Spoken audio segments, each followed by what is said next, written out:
Malaria নামটা শুনলেই কেমন কাঁপুনি দিয়ে জ্বর আর মশার ভনভন শব্দ এগুলোই তো মাথায় আছে, তাই না? কিন্তু আজকের এই আলোচনায় আমরা ম্যালেরিয়াকে শুধু একটা রোগ হিসেবে দেখব না, বরং আমরা এটাকে দেখব একটা আণুবীক্ষণিক মাইক্রোস্কোপিক এক আক্রমণকারীর অবিশ্বাস্য একটা জীবন গল্প হিসেবে। চলুন এই পরজীবীটার জটিল দুনিয়ায় একটু ঢুমেরে আসা যাক।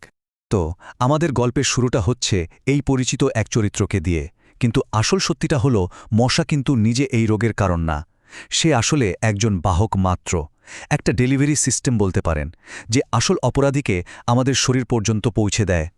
আর এখানেই কিন্তু আসল প্রশ্নটা চলে আসে, এই ছোট্ট একটা পোকা সে কিভাবে এমন একটা মারাত্মক রোগ বয়ে বেড়ায় যা বিশ্বজুড়ে লক্ষ লক্ষ মানুষের জীবন কেড়ে নেয়। চলুন এই পরজীবীর যাত্রাপথটা একটু পিছু পিছু গিয়েই উত্তরটা খুঁজে বের করা যাক। আচ্ছা, সবকিছু শুরু করার আগে চলুন একদম গোড়া থেকে জেনে নিই, এই যে ম্যালেরিয়া বলছি আমরা, রোগটা আসলে ঠিক কি আর এর পেছনে কারণটাই বাকি। খুব সহজ করে বললে ম্যালেরিয়া হলো প্লাজমোডিয়াম নামের এক ধরনের এককোষী পরজীবীর কারণে হওয়া একটা রোগ। এই পরজীবীটা আমাদের রক্তের লোহিত কণিকাকেই রেড ব্লাড সেলকেই নিজের ঘর বানিয়ে ফেলে, আর সেখানেই বংশবৃদ্ধি করে, যা আমাদের শরীরের জন্য খুবই মারাত্মক হতে পারে। এবার তাহলে আসল ভিলেনের সাথে পরিচিত হওয়ার পালা। এই প্লাজমোডিয়াম পরজীবী কিন্তু একা নয়, এর একটা আস্ত পরিবার আছে। এই স্লাইডটাতে একটু নজর দিন। এখানে দেখুন 4টা প্রধান প্রজাতির নাম দেওয়া আছে।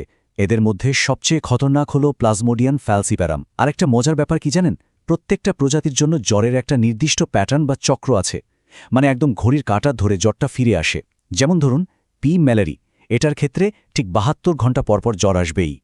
এই পরজীবীর জীবনচক্রের সবচেয়ে অবাক করা বিষয় হল এর বেঁচে থাকার জন্য একটা নয়, দুটো আশ্রয় দরকার হয়। একটা হলো মানুষ আর আরেকটা হলো মশা। দেখুন, মানুষের শরীরে ঢুকে এই পরজীবীটা অযৌন পদ্ধতিতে বংশবৃদ্ধি করে, খুব দ্রুত নিজের হাজার হাজার কপি তৈরি করে ফেলে। আর মশার শরীরে ঢুকে সে যৌন প্রজনন সম্পন্ন করে, যার মাধ্যমে সে নতুন রূপে তৈরি হয় পরবর্তী কোনো মানুষকে আক্রমণ করার জন্য। তার বেঁচে থাকার জন্য এই দুটো পর্যায়ই কিন্তু একেবারে অপরিহার্য। তো মশা কামড়ানোর সাথে সাথেই পরজীবীর স্পোরোজয়েট নামের দশাটা আমাদের রক্তে ঢোকে আর সোজা চলে যায় আমাদের লিভারে বা যকৃতে। সেখানে গিয়ে সে একদম চুপচাপ লুকিয়ে লুকিয়ে নিজের সংখ্যা বাড়াতে থাকে। এই পর্যায়ে কিন্তু আক্রান্ত মানুষটা কিচ্ছুটি বুঝতে পারে না।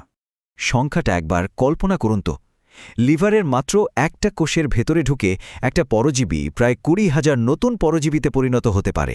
এদেরকে বলা হয় মেরোজয়েট।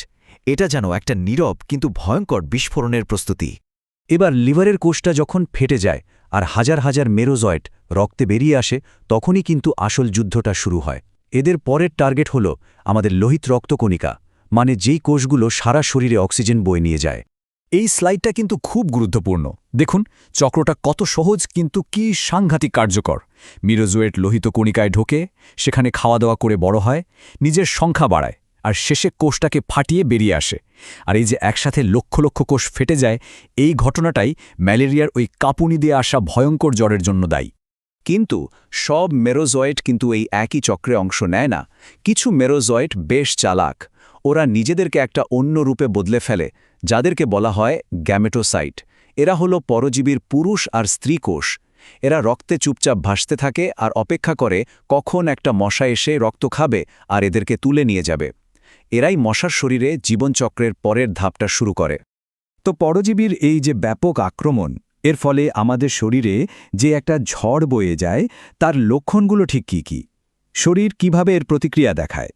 যখন একসাথে লক্ষ লক্ষ লোহিত রক্তকণিকা ফেটে যায়, তখন আমাদের শরীর একটা তীব্র প্রতিক্রিয়া দেখায়, আর এর ফলেই হঠাৎ করে প্রচণ্ড শীত লাগতে শুরু করে, কাঁপুনি দেয়, আর তার ঠিক পরেই শরীরের তাপমাত্রা যেন রকেটের গতিতে বেড়ে যায়।